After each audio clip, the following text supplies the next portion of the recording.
Nous sommes donc en compagnie de José Huerta qui nous honore de sa présence car, et nous sommes très chanceuses, il part ce week-end au Brésil et ce pour une durée de 7 mois.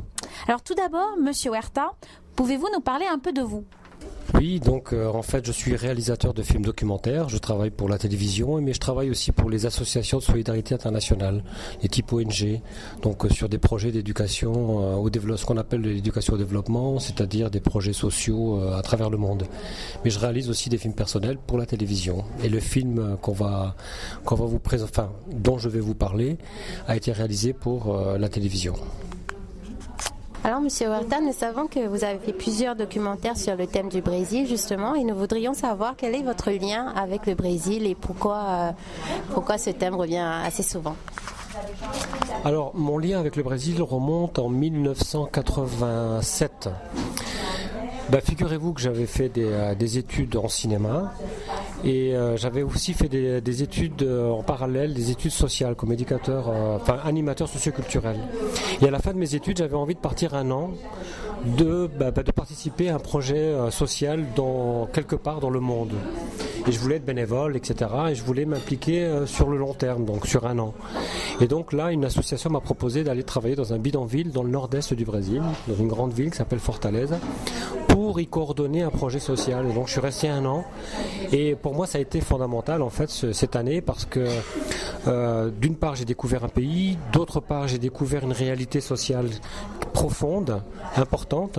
Donc c'était auprès d'une population pauvre. Et en fait, ça m'a permis d'avoir une vision du monde un peu différente de ce que j'avais avant. Parce qu'en France, on étudie à l'école, c'est très bien, on a plein de savoirs, on peut lire, on a accès à la culture, au savoir. Et du coup, ce savoir, lorsque on est dans une réalité avec des êtres humains qui vivent une destinée, qui vivent dans une situation complexe, parce que le bidonville, les favelas au Brésil, c'est quelque chose d'assez violent aussi, c'est une réalité difficile, et ça, il faut absolument abattre et arrêter avec les clichés. C'est des lieux qui sont bourrés d'humanité, c'est des gens absolument extraordinaires. Et donc j'ai appris à penser, j'ai appris et donc pour moi c'était une formation intellectuelle très importante. À partir de là, ça a été fondateur. Comme le Brésil, d'une certaine manière, m'avait révélé le monde, entre guillemets, m'avait donné une consistance dans le regard des choses, une sensibilité, je suis resté amoureux, c'est une histoire d'amour en fait. Donc depuis, j'ai jamais pu me séparer de ce pays. Et donc voilà, et je réalise des films au Brésil tout simplement pour essayer de donner un éclairage sur ce pays qui est complexe, qui est immense, qui a une histoire incroyable, où il y a beaucoup d'inégalités sociales, il y a des problèmes sociaux, des problèmes politiques, il y a des problèmes à tous les niveaux, mais ce qui m'anime, c'est l'humanité des gens, c'est la chaleur humaine qu'il y a, la créativité, la sensibilité qu'on retrouve dans la musique, qu'on retrouve dans la danse, qu'on retrouve dans le sens de la fête, le carnaval, etc. Tout ça, c'est le Brésil. Le football aussi. Le football, c'est le football artistique. On joue pas au foot. Au Brésil, on dit il suffit pas de gagner. En France, en Europe, on veut gagner à tout prix, même si on fait un 0-0, etc. Au Brésil, non, il faut gagner avec la manière. Ça, c'est basique. Il est presque moins intéressant de gagner si on a mal joué plutôt que de perdre mais avoir bien joué. Donc c'est une philosophie qui est complètement à l'inverse de nos sociétés, que je trouve très riche et très intéressante. Donc voilà, j'ai réalisé plusieurs films et puis je vais continuer à en faire puisque là je repars pour en réaliser un autre. Voilà. Un de nos thèmes abordés dans l'émission est le Carnaval de Rio. Pouvez-vous nous décrire l'ambiance de cet événement, vous qui l'avez vécu ? L'ambiance dans le carnaval. Le carnaval, c'est quelque chose qui se pratique dans chaque recoin du Brésil, dans chaque petit village reculé, même s'il n'y a pas d'électricité, il y aura toujours une télévision, donc c'est ce qui fédère un peu les Brésiliens. Et donc le carnaval est célébré partout. Bon. À Rio, c'est puissance 10 parce que Rio, c'est le carnaval en fait, c'est les bidonvilles, justement ces fameux bidonvilles qui descendent dans une avenue qu'on appelle le Sambadrome et donc ils ont préparé le carnaval toute l'année, les costumes, etc. Imaginez-vous qu'il y a à peu près 2000 personnes, à peu près ou plus ou moins, j'en sais rien, qui font de la percussion ensemble. Et ils jouent ensemble sans une fausse note. Et il y a une partie qui danse, même les percussionnistes dansent aussi, mais enfin, c'est la culture populaire, le populaire qui descend dans l'avenue pour montrer tout le faste, toute l'énergie, parce que le carnaval c'est d'abord une énergie collective. C'est ensemble, on va faire la fête et on va être dans la fantaisie, c'est-à-dire que les lois, les règles, tout ça, ça passe au second plan. Et ce qui est important, c'est l'être ensemble et dans la joie et dans la fête. Mais c'est très sophistiqué parce que c'est pas facile de jouer quand même plus de 2000 personnes en train de faire un rythme ensemble.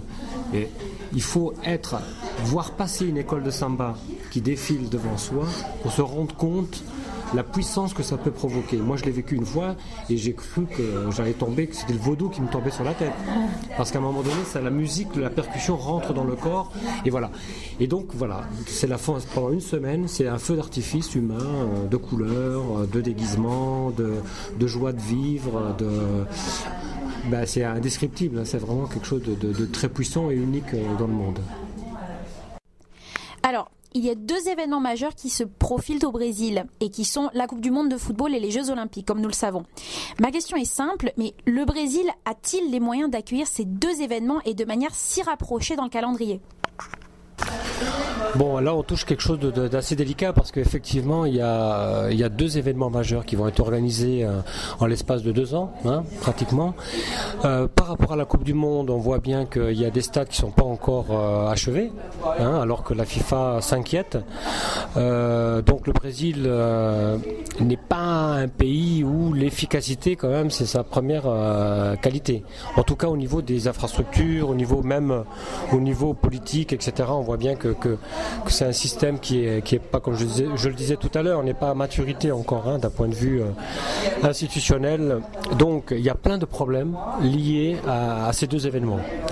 Le premier problème, c'est au niveau de l'urbanisation. Alors évidemment, ces événements majeurs, en général, les pays profitent pour investir, pour améliorer les infrastructures, construire des transports, améliorer la ville, les structures urbaines, etc., etc. À Rio, par exemple, qui va accueillir la finale, les autorités ont décidé effectivement de faire un grand nettoyage, d'embellir la ville. Mais alors, du coup, la question s'est posée, qu'est-ce qu'on fait des quartiers populaires ? Parce qu'une des spécificités de la ville de Rio, c'est qu'il y a des montagnes, et dans ces flancs de montagne, il y a des bidonvilles, des favelas. Et donc, alors les autorités ont fait 2 choses, 2 processus qui sont un peu délicats. Le premier, c'est d'essayer de déloger le narcotrafic, donc les gangs liés au trafic, mais ils l'ont fait d'une manière assez violente. Et donc, il y a eu plein de problèmes de questions de droits de l'homme, de respect de droits de l'homme. Il y a eu beaucoup de morts, des gens innocents qui ont été... et donc en fait la police ont occupé les bidonvilles, mais ils font pas l'unanimité parce que la police au Brésil n'est pas non plus la police la plus éthique qu'il y a au monde. Malheureusement, c'est la police qui tue le plus de citoyens au monde. Ça c'est une réalité, donc je peux le dire. Et donc voilà, la question qu'on se pose, c'est est-ce que ils sont en train de faire du nettoyage social ou est-ce qu'ils sont vraiment en train d'essayer d'améliorer l'intégration urbaine et ces espaces populaires. Alors, deuxième aspect aussi, c'est tout simplement la rénovation des abords des grands lieux touristiques et des stades. Et là, ils ont carrément expulsé la population. Et donc le problème, c'est qu'ils n'ont pas demandé l'avis des populations. La plupart du temps, la municipalité est venue avec une injonction d'expulsion, avec relogement, mais sauf que le relogement s'est fait parfois à 50-60 km du lieu de vie.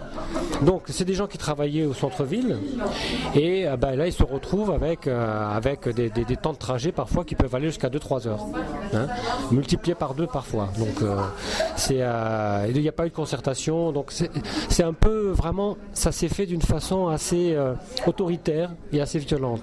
C'est pour ça qu'il y a eu des mouvements sociaux. Il y a eu des mouvements sociaux depuis juin juin de l'année dernière.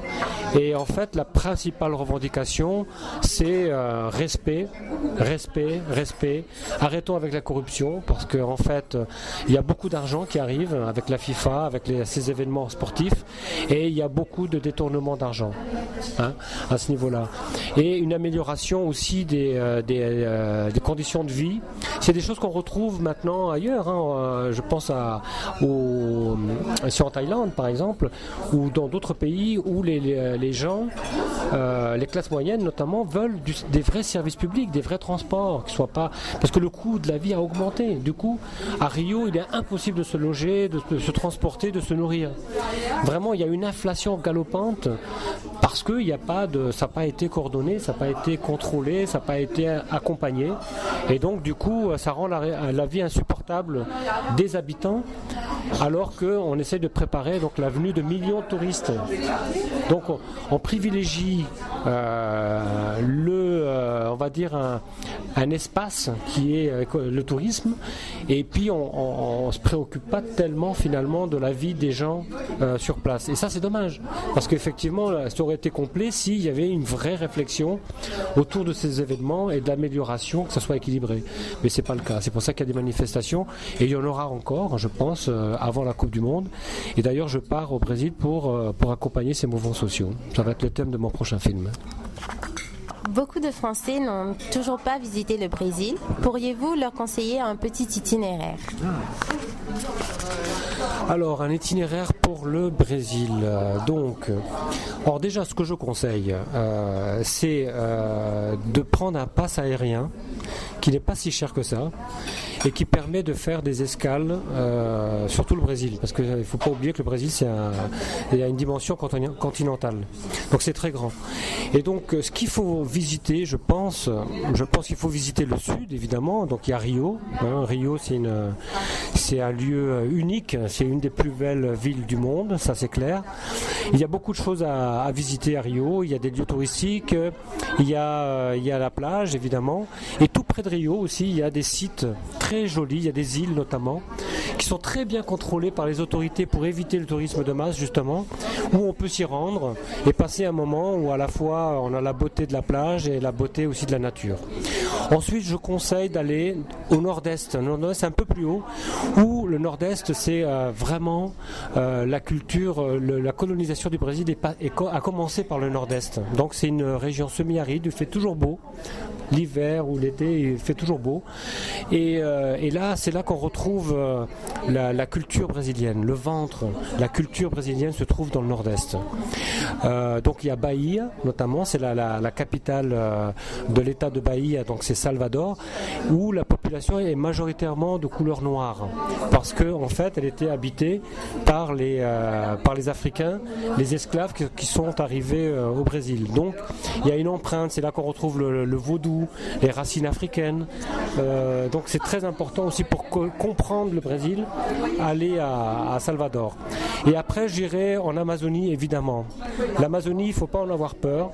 Il n'y a pas de moustiques, comme on peut le prétendre, parce qu'en fait, les fleuves, il y a une espèce d'acidité ou un écosystème particulier, et on se balade de toute façon le long des fleuves. On ne rentre pas dans la forêt vierge. Rentrer dans la forêt vierge, si on peut y aller pour faire une balade d'1 kilomètre, mais enfin, en fait, ce qui est intéressant, c'est prendre le bateau et longer les fleuves et s'arrêter dans les villages.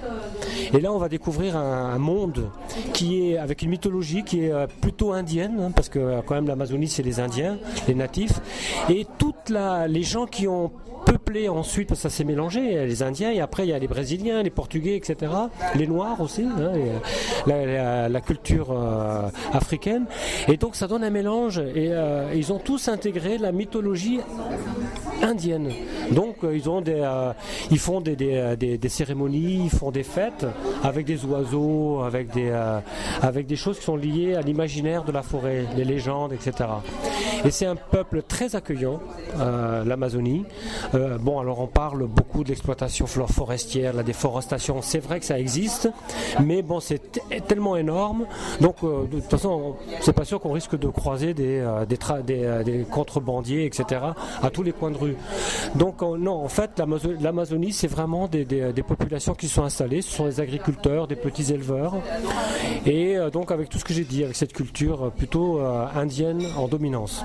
Voilà, donc là, on aurait un panorama qui est la ville. Il y aurait Salvador, c'est la culture, c'est l'histoire, c'est la plage aussi, parce que c'est une merveilleuse plage. Et ensuite, on aurait l'eau douce, c'est-à-dire l'Amazonie, avec toute sa culture et cette culture liée plutôt avec les Indiens, qui est passionnante aussi. Voilà. Pour conclure avec vous aujourd'hui, Monsieur Huerta, j'aimerais savoir si, selon vous, c'est le tourisme qui contribue à l'économie croissante du Brésil ou si c'est la situation, entre guillemets, bien portante qui favorise le tourisme. Je crois que de toute façon le tourisme au Brésil, donc c'est un élément de croissance pour le Brésil, ça c'est clair. Et c'est pas le seul, c'est un élément important parce que c'est quand même un pays qui est merveilleux et donc il y a un potentiel d'exploitation touristique, ça c'est sûr. Il y a d'autres secteurs aussi, il y a l'agriculture, il y a les minéraux. Bon, il y a aussi le marché local qui est immense, donc il y a un potentiel énorme. Dans toutes les sociétés sont présents, mais je crois que le tourisme. Alors, il faut savoir que c'est un pays cher, donc je ne sais pas si ça va aider pour développer le tourisme au Brésil. Parce que c'est un pays qui devient très cher. Donc, alors je ne sais pas comment que ça va se passer, mais j'imagine que c'est pas si accessible que ça. Hein? Voilà, moi il me semble que c'est pas évident, il faudra voir dans l'avenir, mais en tout cas il y a un potentiel énorme, mais comme il y a une inflation très importante au niveau des prix, alors je ne sais pas si ça sera bon marché pour nous. Eh bien, merci à vous, José Huerta, pour cet entretien, d'avoir répondu à toutes nos questions. On espère qu'il vous aura donné envie d'aller au Brésil, donc en vacances ou autre. On vous souhaite un très bon voyage pour ces 7 mois. Ramenez-nous de très belles photos. Hein, et on attend de voir votre documentaire avec impatience. Comment on dit au revoir en portugais? On dit tout simple, ciao, até mais. Pareil. Merci à vous, merci José Huerta, à bientôt.